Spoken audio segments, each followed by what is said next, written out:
Assalamualaikum warahmatullahi wabarakatuh. Kembali lagi di channel Radio Horor.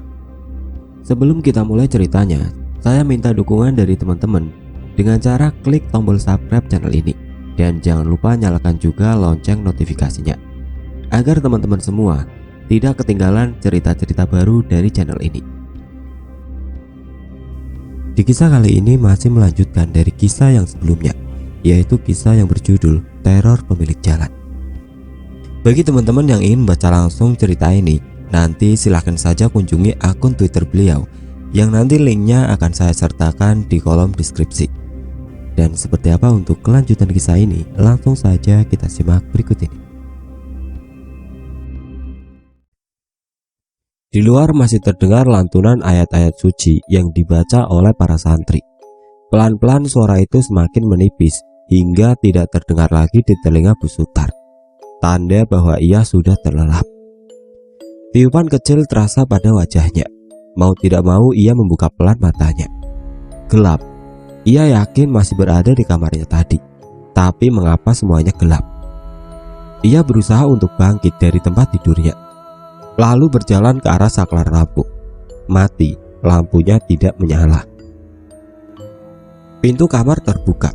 Ia melangkah keluar dan mencari keberadaan keluarganya. Pak, Pak. Bu Sutar berusaha memanggil suaminya. Ia berpikir bahwa mungkin pengajian telah usai. Pak, lu di mana sih? Kok nggak ada siapa-siapa?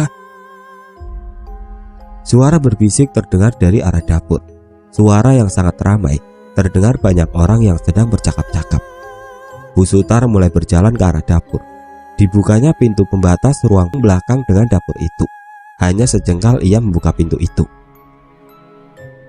Sengaja untuk berjaga apabila asal suara itu adalah sekelompok maling.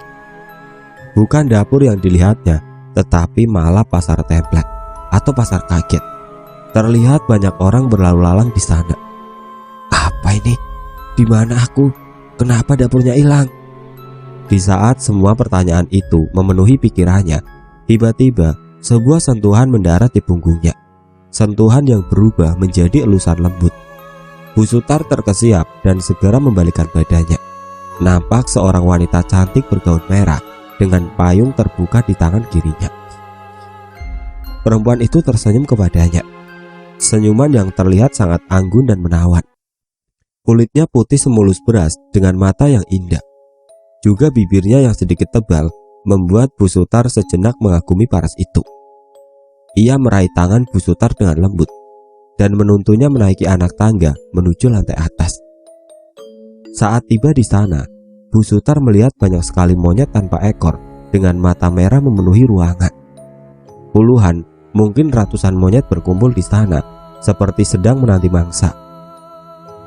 Tiba-tiba perempuan tadi menarik tangan Bu Sutar ke depan. Tarikannya sangat kencang hingga Bu Sutar tersungkur ke depan.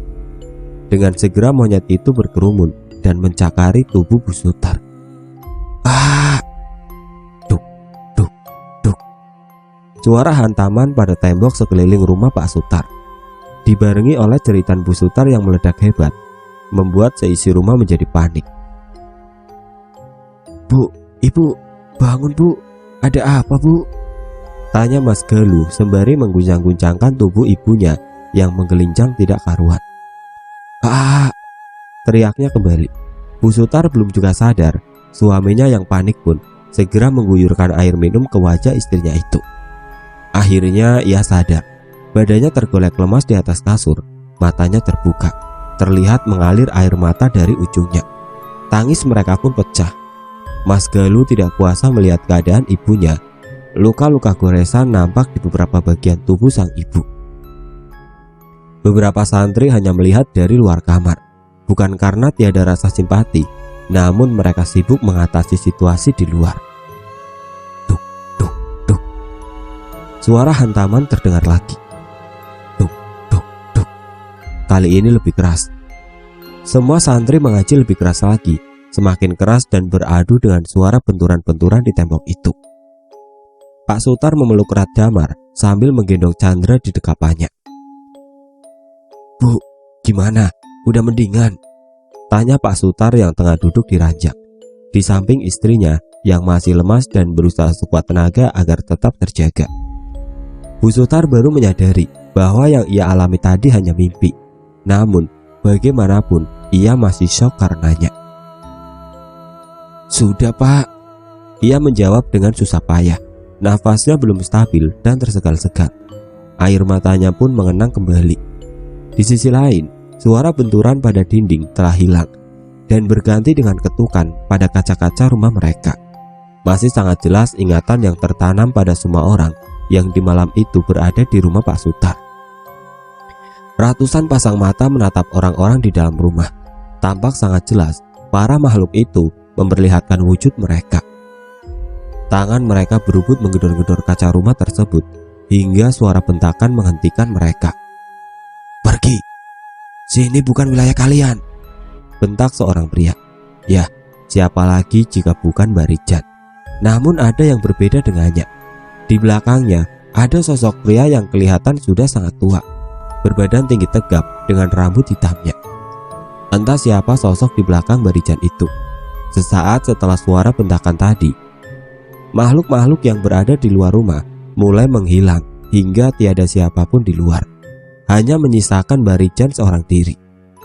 Barijan melangkah mendekati rumah dan mengetuk pintu. Pak Sutar yang dari tadi mengamati segera membukakan pintu. "Silakan masuk, Mbah," tawar Pak Sutar. "Gak apa-apa, Nak, di sini saja.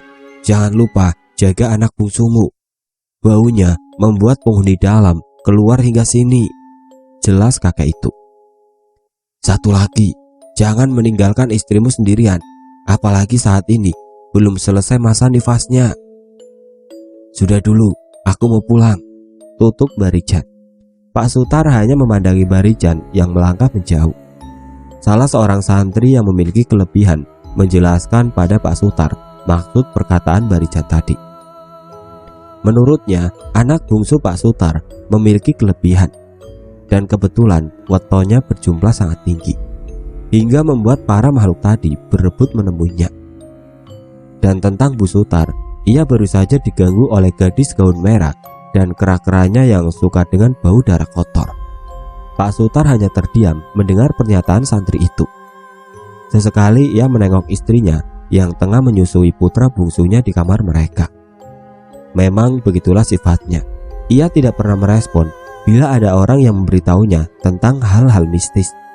Entah apa yang ada di pikirannya, hingga seperti acuh tidak acuh meskipun sudah banyak bukti nyata di hadapannya. Tidak terasa jam telah menunjukkan pukul 2 pagi. Para santri akhirnya pamit untuk pulang. Dan malam itu mereka sekeluarga tidur di kamar utama, di ranjang besar yang cukup untuk menampung 5 orang dewasa. Esok harinya Pak Sutar berangkat ke kantor dengan wajahnya yang tampak kelelahan. Mas Galuh tetap di rumah untuk menjaga ibu dan adik-adiknya. Siang itu mereka habiskan untuk membereskan sisa-sisa barang yang belum sempat ditata kemarin. Di sore harinya, "Assalamualaikum," ucap Pak Sutar sambil melangkah masuk ke dalam rumahnya. Terlihat Bu Sutar tengah duduk di bangku sudut ruang tamu mereka. Ia menyambut suaminya dengan senyum menyimpul. Tidak terdengar sama sekali jawaban salam dari mulutnya, hingga Pak Sutar kembali bicara. "Chandra, mana Bu? Kok nggak kamu gendong?" Bu Sutar bukannya menjawab. Ia malah menatap suaminya dengan aneh, hingga salah satu matanya tampak memincing. "Pak, udah pulang toh?" ucap Bu Sutar yang datang dari arah dapur sambil menggendong Chandra.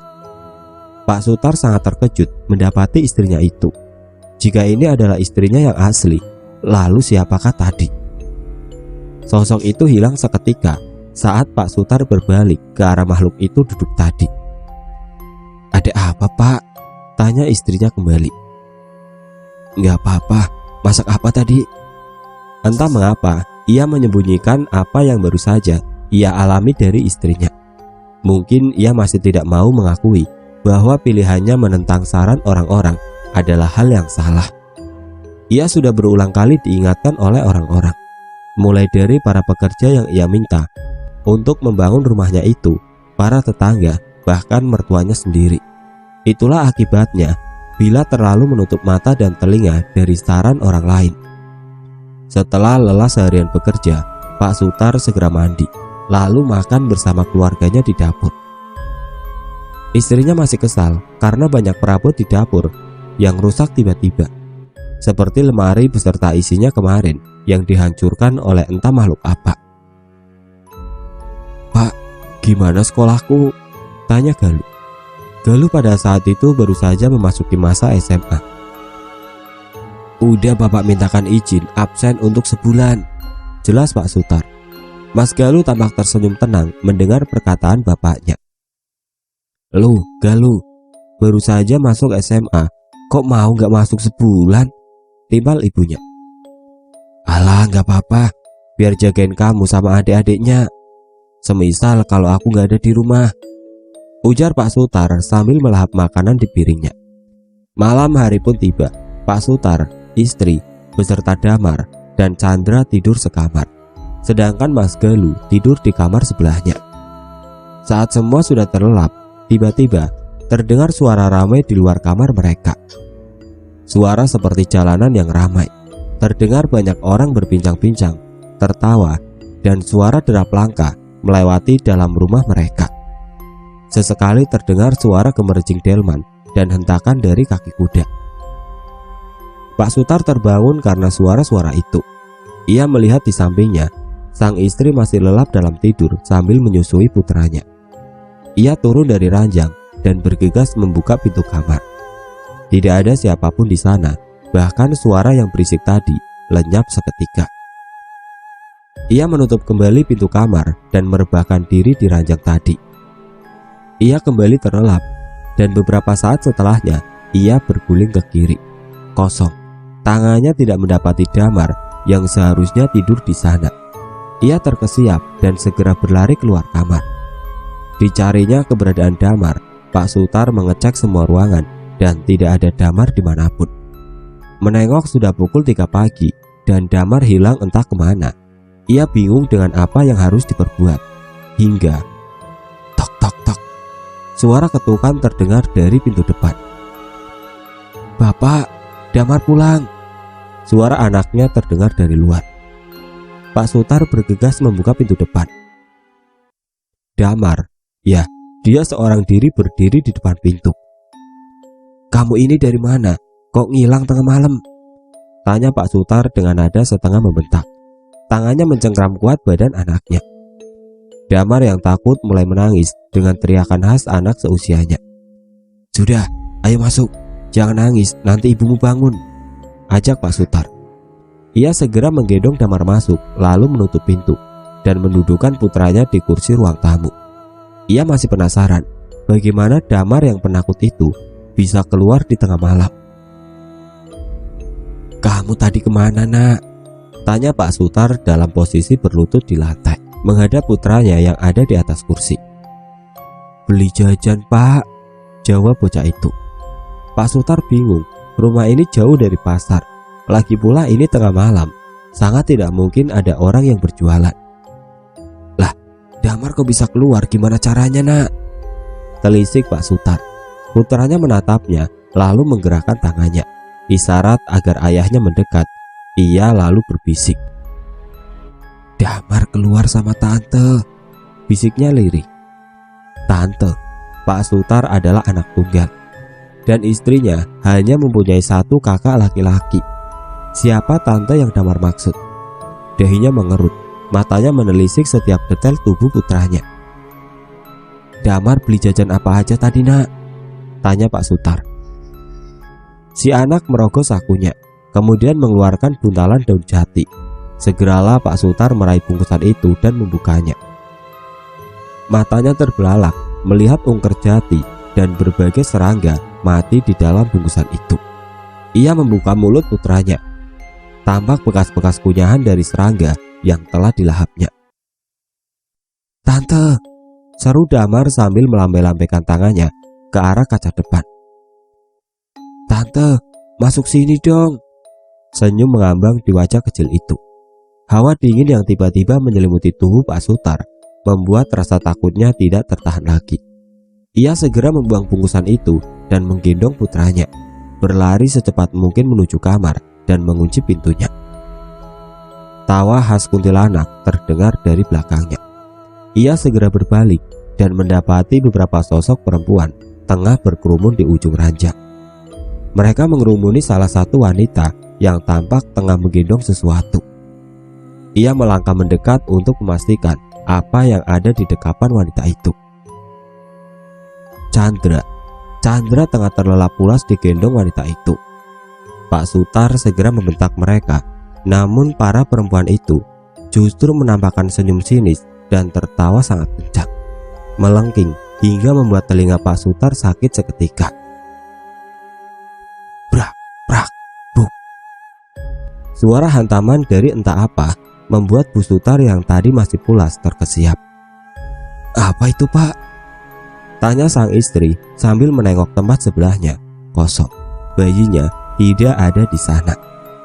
"Loh, Pak, Chandra mana, Pak? Ya Allah, anakku di mana, Pak?" tanya Bu Sutar sangat panik. Ia mulai menangis histeris. Pak Sutar menyadari bahwa para wanita yang tadi menggendong anaknya hilang, tidak nampak lagi, dan tanpa meninggalkan jejak apapun. Entah kemana mereka membawa Chandra. "Keluar kalian semua, ini jalanku, rumahku, tempatku. Siapa yang membuat perkara, ya harus kena abunya," teriak seseorang dari luar kamar. Mereka mengenali suara itu, suara Mas Galuh. Hanya saja terdengar lebih serak dan berat. "Nak lu, kamu kenapa, Nak?" tanya Bu Sutar sembari menangis ketakutan menatap putranya itu. "Sini kamu, Sutar, kamu milih pergi apa anakmu kubawa?" ucap Mas Galuh dengan mata melotot. "Maaf," hanya kata itu yang terucap dari mulut Pak Sutar. Damar gemetar ketakutan melihat kakaknya itu. Entah makhluk apakah yang merasuki raga kakaknya. Kratak. Suara patahan tulang leher karena Mas Galuh menjambak kepalanya sendiri hingga lehernya patah ke kiri.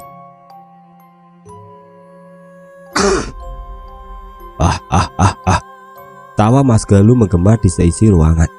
Ia tiba-tiba lari melesat ke arah tangga dan naik menuju lantai atas. Saat Bu Sutar hendak menyusul putra pertamanya itu, tiba-tiba bruk, seperti ada yang jatuh di halaman depan. Pak Sutar segera berlari menuju ke sana. Mas Galuh terkapar di halaman berpaving itu. Darah keluar dari rongga telinga dan hidungnya. Tangannya bengkok ke belakang dan kakinya pun patah. Krok, krok, krok. Suara senggal napas dari tenggorokan Mas Galuh. Di sisi lain, Mbah Rijan mengetuk beberapa pintu rumah warga dan mengajak bapak-bapak pemilik rumah untuk menuju rumah Pak Sutar. "Tok, tok, tok. Permisi," ucap Mbah Rijan. "Silakan, Mbah. Ada apa? Kok jam segini kemari?" tanya seorang warga. "Udah, ayo ikut aku. Bantu bangunin para pria yang kemungkinan bisa dimintai tolong," perintah Mbah Rijan. Akhirnya terkumpul sekitar 7 pria di sana. "Mau ngapain kita, Mbah?" tanya salah satu di antaranya. "Ada yang tidak beres. Ayo pergi ke rumah Sutar," jawab Mbah Rijan. Tepat ketika mereka sampai di sana, Mas Galuh baru saja melompat dari lantai atas. Mereka semua terkejut, tidak terkecuali Mbah Rijan. Wajah kakak itu merah padam, namun ia berusaha menahan amarahnya. "Cepat, tolong mereka. 2 orang ikut aku. 2 lainnya tolong urus anak dan istrinya." 1 orang mengeluarkan mobil Pak Sutar, dan 2 orang lainnya menggotong tubuh Mas Galuh ke dalam mobil. Pak Sutar sangat shock dan merasa teramat hancur akibat kebodohannya sendiri. Jika saja ia tidak memaksakan kehendak untuk membangun rumah di atas tanah itu, keluarganya pasti baik-baik saja saat ini. 1 pria membantu Bu Sutar berjalan dan mencoba menenangkannya yang masih menangis histeris, dan 1 lainnya menggendong Damar menjauh agar tidak melihat apa yang terjadi saat itu. Mas Galuh dilarikan ke rumah sakit daerah, namun karena penanganannya kurang memadai pada saat itu, ia segera dilarikan ke rumah sakit daerah Semarang. Di sisi lain, Bu Sutar dan Damar diantar oleh para warga ke rumah orang tuanya yang berada di desa yang menjadi induk dari duku itu. Orang tuanya sangat terkejut mendengar penjelasan dari warga. Apalagi terlihat putri dan cucunya itu tampak memendam kesedihan dan trauma mendalam. Ditambah lagi Chandra, bayi mungil yang harusnya selalu berada di dekat sang ibu, entah kemana. Kasihan dia bila harus menahan haus. Kondisi Bu Sutar mengenaskan. Luka-luka di tubuhnya akibat mimpi beberapa hari lalu yang dialaminya tampak membiru. Matanya tampak sayu dengan lingkaran hitam di bawahnya. Suami bodoh, umpat ayah mertua Pak Sutar. Itu akibatnya kalau nggak dengerin apa kata orang tua, tandasnya. Yang sabar ya nak, Damar, biar ibu mandiin. Kamu yang kuat, sholat dan berdoa biar Chandra cepat ketemu, ucap ibu dari Bu Sutar yang terlihat masih juga menangisi keadaan keluarga putrinya itu. Sedangkan Bu Sutar tatapannya kosong, wajah datar tanpa ekspresi, bahkan air mata tidak lagi nampak berada di sana. Mungkin batinnya sudah terlalu sakit saat ini. Di pagi buta sebelum fajar tiba, Mbak Rijan dan 2 orang yang tadi diajaknya melakukan ritual di sumur sendang belakang rumah itu. Kedua pria tadi diminta memagari rumah dengan bambu kuning dan garam. Mbak Rijan yakin Chandra hanya disembunyikan di sekitar rumah. Kalau kalian sudah selesai memagari, temui aku di sendang sana, perintah Mbak Rijan kepada keduanya. Enggih mbah. Mereka segera menuju pekarangan salah satu warga dan membabat sebagian besar bambu kuning itu. Dibawanya bambu itu ke rumah Pak Sutar, dan mereka mulai menanam batang-batang bambu itu di sekeliling rumah. Garamnya mana nih bang? Tanya salah satunya. Coba cari di dapur sana. Seorang dari mereka segera melesat ke dapur dan membawa setoples besar garam dapur. Ditaburlah garam-garam tersebut mengelilingi rumah, lalu diakhiri dengan membaca Al-Fatihah untuk mengunci area itu. Mereka kemudian berlari ke arah sendang belakang rumah tersebut. Di sana tampak Mbak Rijan tengah duduk bersila sambil menutup mata menghadap sumur tua di depannya. Kalau nanti mataku terbuka, cepat bungkus badanku dengan kafan ini. Telat sebentar saja, nyawamu bisa celaka, ujar Mbak Rijan pada keduanya. Mereka berdua hanya menelan ludah dan merasa ngeri. Apa saja yang nampak nanti, jangan digubris. Kalau perlu, tinggal ngoceh sendiri. Satu lagi, panggil semua wanita ke sini. Suruh mereka mencari Chandra sampai ketemu setelah kalian berdua membungkusku. Itulah pesan terakhir Mbak Rijan pada mereka. Kakek tersebut mulai merapalkan mantra, masih dalam keadaan menutup mata, mulutnya komat kamit, dan jari-jarinya mencakar tanah. 2 pria tadi mulai merasakan hawa tidak enak. Salah seorang segera mengambil mori di sebelah Mbak Rijan, jaga-jaga agar mereka tidak kecolongan. Bang, kok panas dingin gini badanku? Keluh salah satu orang. Sama saja aku juga. Ayo bahas apa kayak gitu? Timpal kawannya. Mereka mulai hanyut dalam obrolan panjang, meskipun pada dasarnya mereka menyadari banyak makhluk mengerumuni mereka berdua, seperti para hewan yang tengah menunggu waktu untuk melahap mangsa. Mas, kok nggak pulang? Anak kita nyariin lo. Tiba-tiba terdengar suara seorang wanita mendekat ke arah mereka. Itu loh istrimu, ujar satu pria pada kawannya. Ah, salah bang. Orang istrimu kok. Tiap hari tidur bareng, masa lupa? Mereka tertawa terbahak-bahak. Perempuan tadi ikut ketawa dan kini menunjukkan wujud aslinya. Beh, gak doyan aku sama beginian. Cantikan Lasmi yang punya warung di pojokan sana itu loh, canda mereka. Mata mereka kembali mengawasi Mbak Rijan. Betapa terkejutnya mereka mendapati si kakek tidak ada di sana. Karena ketakutan nyawanya bisa saja melayang, muncul ide untuk membungkus diri mereka dengan kafan itu. Kalau kita sembunyi pakai kafan ini, aman bang kayaknya. Ya udah, cepetan, keburu mati. Dan rencana mereka berhasil. tubuh Marijan yang entah dikuasai oleh siapa mendekat ke arah mereka. Perangkap yang dipasang telah dimasuki. Umpan yang diberi telah dimakan. Kini mereka bersiap untuk menangkap buruan. Bersama-sama mereka keluar dari dalam kafan dengan tiba-tiba, lalu segera menangkap tubuh Marijan dengan kafan tadi. Jin rendahan, setinggi apapun derajat kamu, masih tinggi derajat kami para manusia, ucap mereka. Dengan sigap mereka menalin Marijan yang terbungkus kafan dan meninggalkannya di dekat sumur itu. Tampak badannya kini sudah tidak bergerak lagi. Mereka segera membangunkan semua warga, mengumpulkannya dan menjelaskan situasi yang sedang terjadi. Akhirnya mereka semua menuju rumah Pak Sutar. Semua wanita disuruh untuk mencari keberadaan Chandra, dan para pria membawa tubuh Marijan ke halaman depan.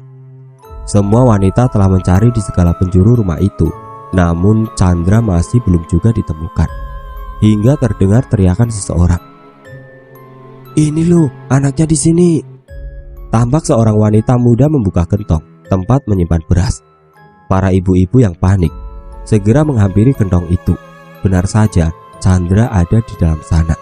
Namun bagaimana bisa ada di situ, sedangkan semua orang telah berulang kali mengecek seluruh isi rumah, namun tidak ada Chandra di sana tadi. Tunggu, siapakah wanita tadi?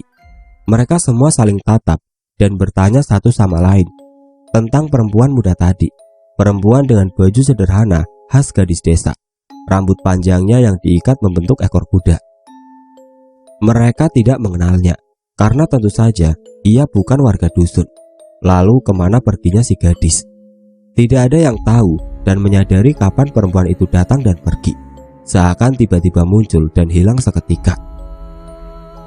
"Mari, cepat diantar ke ibunya." "Ya Allah, kasihan banget nak kamu," ucap seorang ibu-ibu yang meraih tubuh mungil Chandra lalu mendekapnya. Para wanita di sana menangis haru serentak.